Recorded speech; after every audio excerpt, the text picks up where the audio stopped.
Hi hello అందరికీ నమస్కారం. Welcome back to our channel. Telangana రాష్ట్రంలో ఆసరా పెన్షన్కి సంబంధించి ఇప్పుడిప్పుడే కొన్ని అప్డేట్స్ అయితే వచ్చాయి. మొత్తానికి చాలామంది కూడా కామెంట్ సెక్షన్లో కామెంట్ చేస్తున్నారు, ఆసరా పెన్షన్పై ఒక వీడియో చేయండి. మరి గత నెల పెన్షన్ కూడా రాలేదు.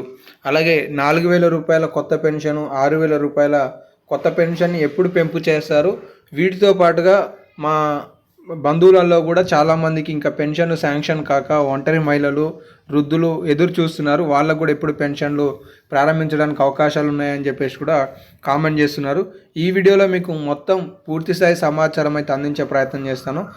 ఏమైనా డౌట్స్ ఉంటే కామెంట్ సెక్షన్లో ఖచ్చితంగా కామెంట్ చేయండి. ఇక అప్డేట్లోకి వద్దాం.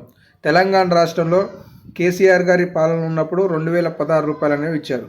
ఆ పాలన అనంతరం కాంగ్రెస్ పార్టీ అధికారం చేపడితే దీని ప్లేస్లో 4,000 రూపాయల చేయూత పథకం, 4,016 పొందుతున్న దివ్యాంగుల మిత్రులకేమో 6,000 రూపాయల దివ్యాంగుల మిత్రుల పథకాన్ని ఇస్తామని చెప్పేసి మేనిఫెస్టోలో ప్రకటించడం జరిగింది. అయితే రాష్ట్ర ప్రభుత్వం అధికారం చేపట్టి దాదాపుగా 15 నుండి 17 నెలలు పూర్తవుతున్నా కూడా ఇప్పటి వరకు చేయూత పథకానికి సంబంధించి ప్రభుత్వం నుండి ఎలాంటి గుడ్ న్యూస్ రాకపోవడంతో చాలామంది ఆందోళన చెందుతున్నారు. అయితే ఈ విషయంలో ఇప్పటికే మంత్రులు కలెక్టర్లకు ఆదేశాలు ఇచ్చినట్లుగా తెలుస్తుంది. రాష్ట్ర వ్యాప్తంగా కూడా దివ్యాంగులు కావచ్చు, అలాగే ఇతర కేటగిరీలకు సంబంధించి రాష్ట్రంలో మొత్తం 11 పెన్షన్ లబ్ధిదారుల కేటగిరీలు ఉన్నాయి. వారి సంఖ్య 42 లక్షల మంది. అయితే గత సంవత్సరం 2 సంవత్సరాల నుండి కొత్త పెన్షన్లు శాంక్షన్ కాక చాలామంది ఇబ్బంది పడుతున్న సందర్భాలు ఉన్నట్లుగా ప్రజావాణి విజ్ఞప్తులలో అత్యధికంగా ఈ ఆసరా పెన్షన్లకి సంబంధించి భూ సమస్యలకు సంబంధించి వస్తున్నట్లుగా ప్రభుత్వం గుర్తించింది. వెంటనే దీనిపై అధికారులు ఇప్పటి వరకున్న జాబితాలను సిద్ధం చేయమని చెప్పేసి ఇచ్చిన నేపథ్యంలో 8 లక్షల కొత్త పెన్షన్లు తెలంగాణ రాష్ట్రంలో మంజూరు కావడానికి, శాంక్షన్ కావడానికి ఆస్కారాలు ఉన్నట్లుగా తాజాగా కొన్ని గుడ్ న్యూస్ అప్డేట్స్ అయితే తెలుస్తున్నాయి.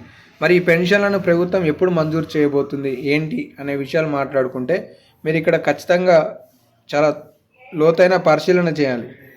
ఇందులో ఒకటి, ప్రభుత్వం వద్ద ఆర్థికంగా నిధులు లేవనేది అయితే చాలా స్పష్టంగా అర్థమవుతుంది. రెండోది, తెలంగాణ రాష్ట్రంలో జూన్ చివరిలో లేదా జూలై నెలలో కొత్త పంచాయతీ ఎన్నికలు రావడానికి చాలా స్పష్టమైన వైఖరి విధానం కనిపిస్తుంది.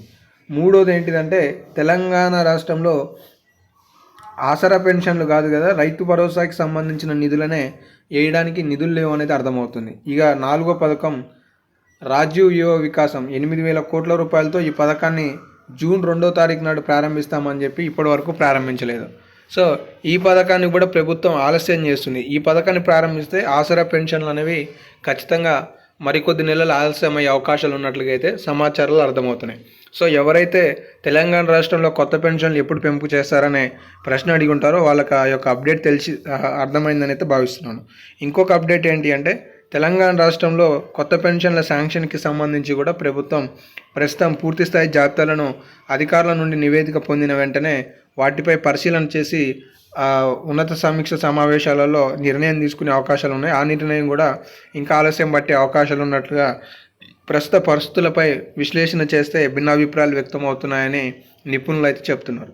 ఇక ఈ నెలకు సంబంధించిన పెన్షన్లు ఎప్పుడు రానున్నాయనే విషయానికి వస్తే, ప్రతి నెల ఏ విధంగా అయితే నెల చివరిలో లబ్ధిదారుడి ఖాతాలలోకి ప్రభుత్వం నిధులను జమ చేస్తుందో ఈసారి కూడా అదే రీతిలో నిధులను జమ చేయడానికి అవకాశాలు అయితే కనిపిస్తున్నాయి. సో ఇవైతే కొన్ని అప్డేట్స్ ఉన్నాయి. ఇంకేమైనా అప్డేట్స్ ఉంటే మీకు తదుపరి వీడియోలలో అందించే ప్రయత్నం చేస్తాను. మిస్ కావద్దు అనుకుంటే సబ్స్క్రైబ్ చేసుకోండి. ధన్యవాదాలు.